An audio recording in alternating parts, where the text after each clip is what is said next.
नमस्कार। शोमरतुड़ी एनालिसिस में आपका स्वागत है। आज मेरी जो चर्चा का विषय है वो दीपावली उत्सव के बारे में है। पहले तो आप लोगों को आज भैया दूज की शुभकामनाएं और उम्मीद करता हूं कि ये महापर्व दीपावली आपके जीवन में प्रकाश लाया होगा, खुशियां लाया होगा और आपने बड़े हर्ष उल्लास से ये पर्व मनाया होगा। माँ लक्ष्मी की आप पर कृपा रहे और यही मेरी मनोकामना है। अब मैं जिस बारे में जिक्र कर रहा हूं वह है जो हिंदू त्योहार हैं उनके खिलाफ किस तरह से षड्यंत्र होते हैं। मैं यहीं से शुरू करता हूं, दीपावली से शुरू करता हूं। आप जानते होंगे कि हर साल जो एंटी हिंदू लोग हैं उनकी स्क्रिप्ट तैयार रहती है कि कब दीपावली आए और जो दिल्ली में जितना पॉल्यूशन होता है या आसपास जितना पॉल्यूशन होता है उसका ठीकरा दीपावली पे फोड़े, पटाखों पे फोड़े। इस ढंग से जो है वो लोग एक स्क्रिप्ट तैयार करके रखते हैं जो हर साल उनके काम आती है। पहले मैं दिल्ली के पॉल्यूशन की बात करता हूं। जब से केजरीवाल की सरकार सत्ता में आई तब से उसकी रोज घोषणाएं होती हैं कि इस पॉल्यूशन को कम करने के लिए हम ये कर रहे हैं, वो कर रहे हैं, ये करेंगे, वो करेंगे, और ऐसे करते करते 8-9 साल गुजर गए। कभी उन्होंने कहा कि हमने पूरा इंस्टीट्यूट से जो है पूसा इंस्टीट्यूट से कोई केमिकल लिक्विड लिया है और वो पराली में स्टेबल जो उसका होता है उसमें मिला करके वो खाद बन जाएगी। और यही हम कभी वो कहते हैं कि हमने न्यूयॉर्क से कोई टेक्नोलॉजी ली है। कभी पॉल्यूशन को करने के लिए टावर की बात करते हैं और जितनी ये नौटंकी कर सकते हैं उतनी नौटंकी ये करते हैं। लास्ट ईयर तक केजरीवाल सारा दिल्ली के पॉल्यूशन का सारा ठीकरा पंजाब और हरियाणा पे फोड़ते थे और पंजाब पे ज्यादा फोड़ते थे, हरियाणा पे कम। क्यों? क्योंकि पंजाब में कांग्रेस की सरकार थी और वहां ये अपना प्रभाव बढ़ा रहे थे। खालिस्तान समर्थक होने की वजह से ये वहां पर अपना उम्मीद कर रहे थे कि यहां हम सरकार लाएंगे, हम सरकार बनाएंगे, और उनकी सरकार बनी। लेकिन जैसे ही पंजाब में उनकी सरकार बनी अब उन्होंने पंजाब की पराली को किनारे कर दिया। कहने लगे कि नहीं, वो पंजाब की जो पराली का जो धुआं है वो वहां से लौट जाता है।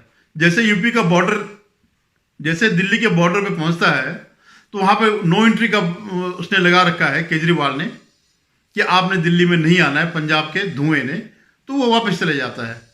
और बहुत से धुआं तो ऐसा है कि भगवत मान ने उनको बोर्ड दिखा रखे हैं, प्ले कार्ड लगा रखे हैं, बोर्ड दिखा रखे हैं कि आप ये जो धुआं है अब आज से, जब से हमारी सरकार आई है, दिल्ली नहीं जाएगा और ये पाकिस्तान की तरफ चले जाएगा। तो इनकी नौटंकी, सिर्फ नौटंकी करनी है और कोई काम कुछ भी ढेले भर का नहीं करना है। ये एक भी शब्द नहीं बता सकते हैं कि कोई इन्होंने काम किया हो पॉल्यूशन को दूर करने का। पूरे उसमें एक बता दीजिएगा। हर साल एक घोषणाएं करते रहते हैं। अभी तो क्या करते थे, उनको पता है कि जैसे जैसे प्रदूषण बढ़ता है उसके बाद दिवाली आती है और तुरंत पूरा ठीकरा जो है दिवाली पे या दिवाली के पटाखों पे फोड़ देते हैं। इनके अलावा लेकिन इस बार की दिवाली ने क्या किया कि जितने भी ये बहानेबाज थे, जितने भी एंटी हिंदू थे जो इसका ठीकरा इनके साथ फोड़ना चाहते थे, उनकी जो हर साल की स्क्रिप्ट थी वो अचानक उस पर तुषारपात हो गया। और मैं इसमें सब लोगों को जो एंटी हिंदू है उनके बात के अलावा मैं जज लोगों को भी इसमें शामिल करता हूं। उनका भी एक ही वो है कि आप पटाखों पे बैन कर दो। जजों को क्या पता है, जज कोई साइंटिस्ट नहीं होते हैं, ना कोई उन्होंने स्टडी करी है कि हाँ किस चीज से प्रदूषण बढ़ रहा है, और ना कोई उन्होंने ऐसा कोई इफेक्टिव कोई काम किया हो कि जिससे प्रदूषण रोका गया हो। क्या होते हैं जज? BA LLB होंगे या BA LLM होंगे, हिंदुस्तान से नहीं होंगे तो बाहर से पढ़े होंगे। इसके अलावा तो और कुछ नहीं है, वो कोई साइंटिस्ट नहीं है। जो इस बारे में ज्ञान दे सके। लेकिन सबसे इजी है हिंदुओं को टारगेट करना, तो सीधा वो भी कहते कि पटाखे बैन कर दिए जाए, कोई लॉजिक नहीं उसके पीछे। तो मैं जिस स्क्रिप्ट की बात कर रहा हूं वो इस साल बदल गई, अचानक बदल गई और ये भौचक के रह गए। हुआ क्या कि 27-28 अक्टूबर से लेकर के दिवाली से पहले तक जो AQI है, जो इंडेक्स है जो है एयर क्वालिटी कंट्रोल का, वो बहुत बढ़ गया, 999 तक चले गया। 999 से ऊपर क्यों नहीं गया? क्योंकि उसके आगे वो काउंट नहीं कर सकता है। तो ये, और उसके बाद जो है जो पॉल्यूशन हुआ वो उससे कम था। अब इनके पास जितने भी एंटी हिंदू हैं, जो एंटी हिंदू त्योहार, जो त्योहारों पे, हिंदू त्योहारों के खिलाफ जो स्क्रिप्ट लिखते हैं, उनके पास कोई बहाना ही नहीं रह गया कि अब हम कैसे इसको करें। धूर्ततापूर्ण भले ही वो कुछ कहे, लेकिन उनके पास इस बात का कोई जवाब नहीं है कि अक्टूबर से लेकर के, अक्टूबर के लास्ट वीक से लेकर के दिवाली से पहले तक जो AQI बढ़ा, उसमें पटाखे कहां से हैं, इसमें पटाखों का क्या रोल है। और जो दिवाली के बाद का जो डाटा आया उससे, जो पिछले दिन के था उससे भी कम आया। कैसे आया? तो जो अब तक ये सारी थ्योरी चला रहे थे वर्षों से दीपावली को बदनाम करने के लिए, वो एक झटके में खत्म हो गई। किसी के पास कोई आंकड़ा नहीं है, कोई इस बात को, लेकिन क्योंकि धूर्तता होती है, इससे धूर्त लोग इसका तब भी, इसके बावजूद भी जो है दीपावली के पटाखों को दोष देने लगे। मैं आपको कुछ उदाहरण देता हूं। अपने राजदीप सरदेसाई जी हैं, उनकी भी स्क्रिप्ट रह गई, तो वो कहते हैं हाँ देखिए ये दिवाली के बाद ये हो गया कि इतने बढ़िया है, पॉल्यूशन बढ़ गया, हाँ इसमें पराली का भी दोष है। भैया सिर्फ पराली का दोष नहीं, पराली का ही मैक्सिमम दोष है। पटाखे तो केवल एक दिन के हैं, लेकिन दोष तो जो साल, जो पूरे जो चल रहा है, जितने भी इसके और फैक्टर हैं उनका दोष है। तो आप इस पर क्यों फोड़ रहे हैं? क्यों नहीं आप ये कहते कि नहीं, हाँ दीपावली के पटाखों का उतना दोष नहीं है जितना अन्य कारणों का है। आप क्यों नहीं सरकार से मांग करते हैं कि एक पैनल बनाया जाए, एक साइंटिफिक पैनल बनाया जाए जो बताए कि किसका कितना रोल है। अब मैं आतिश मार्लेना जो है, जो मंत्री है अब आम आदमी पार्टी की, पूरे 8-9 साल तक नौटंकी करते रहे कि साहब ये पंजाब की पराली का दोष है और वेगुलर उसका दोष है। अब वो कह रही है मंत्री बनने के बाद कि ऐसा तो कोई डाटा है ही नहीं हमारे पास कि जो हम बता सके किसका दोष है। तो अब तो तुम झकमरा रहे थे, क्या कर रहे थे अब तक? क्यों ये नौटंकी कर रहे थे? एक्चुअली जो है, जो केजरीवाल है उस बंदर की तरह है जिसको एक बार जंगल के लोगों ने, जंगल के जानवरों ने उसको राजा चुन लिया कि भाई आज से ये बंदर हमारा राजा हो गया, अब तुम जो है पूरा प्रजा की देखभाल करो। और उस समय एक शेर आ गया जंगल में, तो जो प्रजा थी सबने बंदर से कहा कि भाई महाराज साहब, जय जय महाराज, ये शेर को भगाइए। अब बंदर ठहरा तो दिन भर एक पेड़ से दूसरे पेड़ तक कूदता रहा, एक ब्रांच से दूसरी ब्रांच तक कूदता रहा और उनको कहता है देखो मैं तो काम कर ही रहा हूं। तो वही स्थिति केजरीवाल की है कि वो पूरे 7-8 साल तक यही करता रहा, यहां से कूद वहां से कूद और करना कुछ नहीं। कोई जब समस्या खड़ी हो गई तो आज केजरीवाल गायब है। आज क्योंकि पराली, वो पटाखों पे भी वो नहीं दे सकता है, इसलिए वो गायब हो गए। तो अपने जो है, जो मंत्री शंत्री है, जो भविष्य में जेल जाएंगे, उनको इस काम पे लगा दिया। ऐसे ही एक वो है रवीश कुमार जी हैं, आप जानते होंगे। रवीश कुमार को सारी बुराइयां मोदी जी में और इस सरकार में दिखती है। वो हिंडनबर्ग के बहाने हिंडनबर्ग नदी में चला जाता है, तो वो कह रहा है कि नहीं इससे कोई फर्क नहीं है, चाहे सांस चली जाए लेकिन पटाखे जरूरी हैं। तो भैया सांस भी तो पराली से भी तो हो रहा था, इससे भी ज्यादा हो रहा था। क्या वो जरूरी था? क्या वो तुम्हें उससे फायदा मिल रहा था जो तुमने उसका विरोध नहीं किया? एक राहुल देव है। राहुल देव एक अच्छे साहित्यकार है, पत्रकार है, साहित्यकार तो है या नहीं है लेकिन पत्रकार रहे, और वो हिंदी के समर्थक हैं, तो मैं उनका बड़ा सम्मान करता था। लेकिन जब एक बार ये फ्री के ट्रिप में लंदन गए कांग्रेस के खर्चे पे जो है राहुल गांधी को कवर करने के लिए, और उसके बाद जब उन्होंने ज्ञान दिया तो मैं समझ गया ये भी उसी श्रेणी के पत्रकार हैं जिनको राहुल गांधी जैसे महामूर्ख व्यक्ति में कुछ नजर आता है, कुछ तत्व नजर आते हैं, नेता बनने के वो आते हैं, तत्व नजर आते हैं। तो वो भी इस तरह ज्ञान दे रहे हैं कि कैसे क्रूर लोग हैं जो इस उसको इनहेल कर रहे हैं, इसके बावजूद कि जो है पटाखे फोड़ रहे हैं। तो आप जवाब दीजिए कि जब 999 गया AQI, तब आप कहाँ थे? तब आपने क्यों नहीं बोला? ये ज्ञान खाली हिंदू त्योहारों का नहीं है। आप तब तक बैठे रहे, कब पटाखे फूटेंगे? और चांस की बात यह है कि उससे 1-2 दिन पहले बारिश हो गई तो वो कम हो गया, प्रदूषण कम हो गया।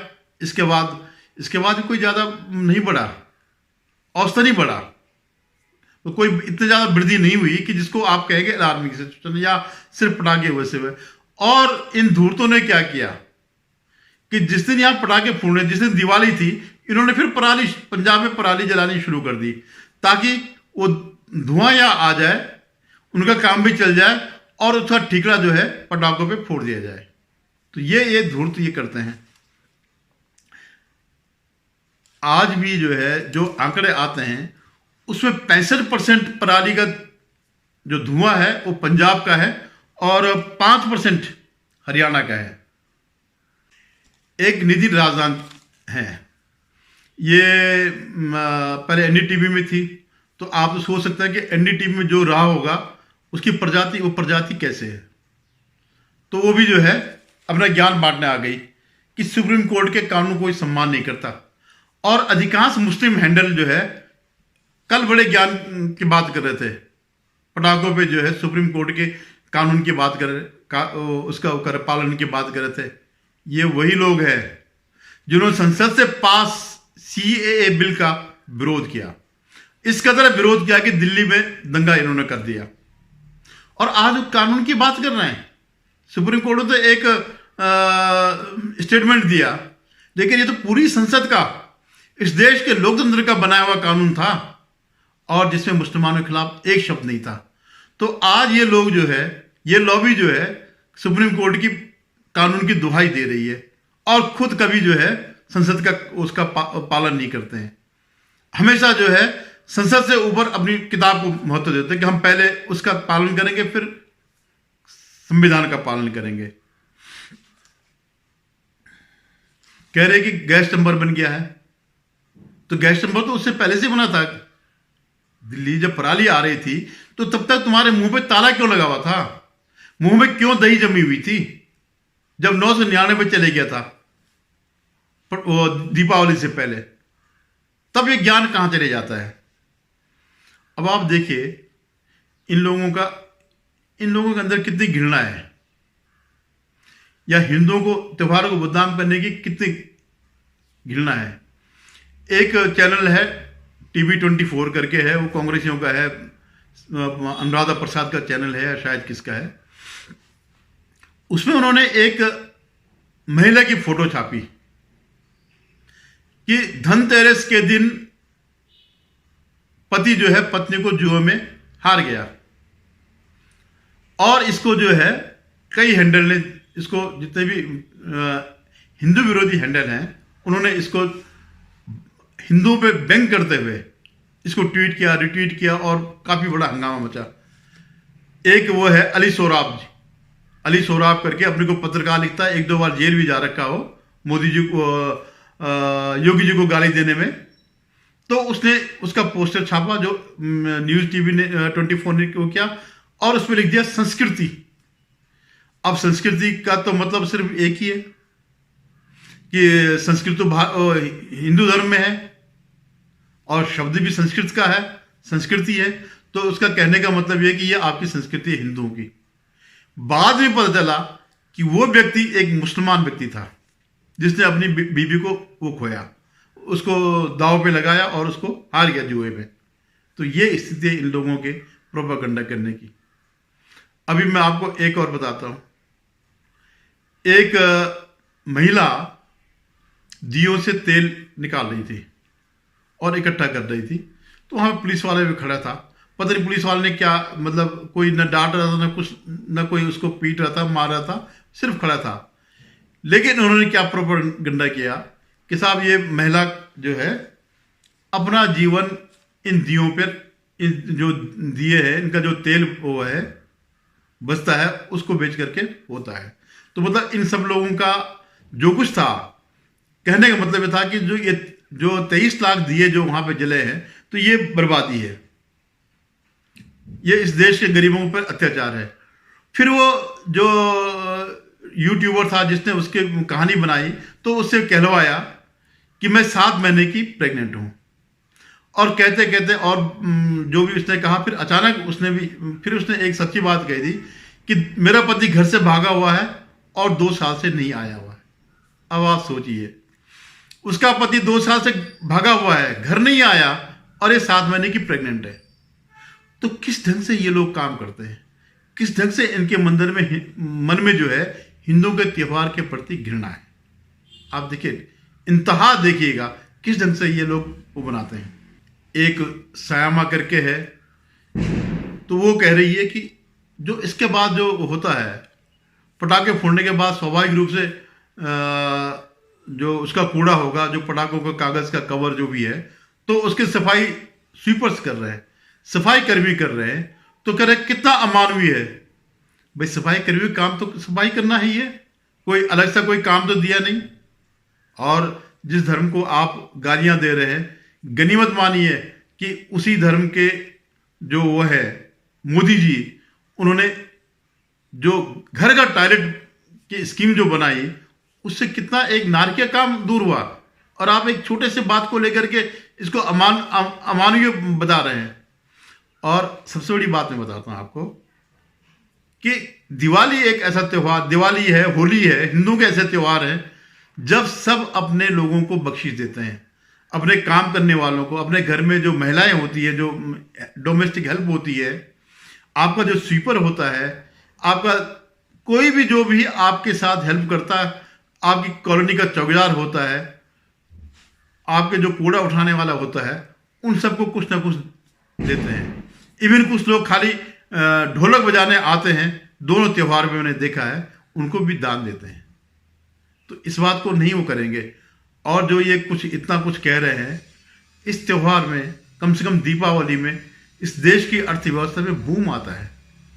और इससे सिर्फ हिंदू नहीं कमाते हैं, हिंदू व्यापारी, मुस्लिम व्यापारी भी उतना ही कमाते हैं। वो लोग दिए बनाते हैं, फुलझड़ियाँ बनाते हैं, पटाखे बनाते हैं, हर चीज़ में उनका वो होता है, उनका योगदान होता है। तो अगर ये इतना ही वो है, तो आप पहले अपने लोगों को बोलिएगा कि दीपावली का बायकॉट करें। कोई भी, मैंने आज तक ऐसा व्यक्ति नहीं देखा किसी भी धर्म का जो इस व्यापारी को जो है, जो इस त्योहार का इंतजार नहीं करता हो। बड़ी बड़ी स्कीमें बनती हैं कि कब दीपावली आए और हम कमाएं, लाभ कमाएं। तो इसमें सभी धर्म के लोग आते हैं, कोई खाली हिंदू नहीं आते हैं। तो कुल मिलाकर के जो है मेरा कहना यही है कि इस दीपावली में इन सब का नकाब उतर गया है। जो दीपावली में पटाखों को दोष देते थे, ऐसा कुछ नहीं है, सिर्फ अपने निकम्मेपन का या हिंदुओं के प्रति जो इनके मन में घृणा है उसका प्रतीक है, और कुछ नहीं है। धन्यवाद। उम्मीद है आपको मेरा ये वीडियो पसंद आए, इसे लाइक करेगा, शेयर कीजिएगा और सब्सक्राइब करेगा।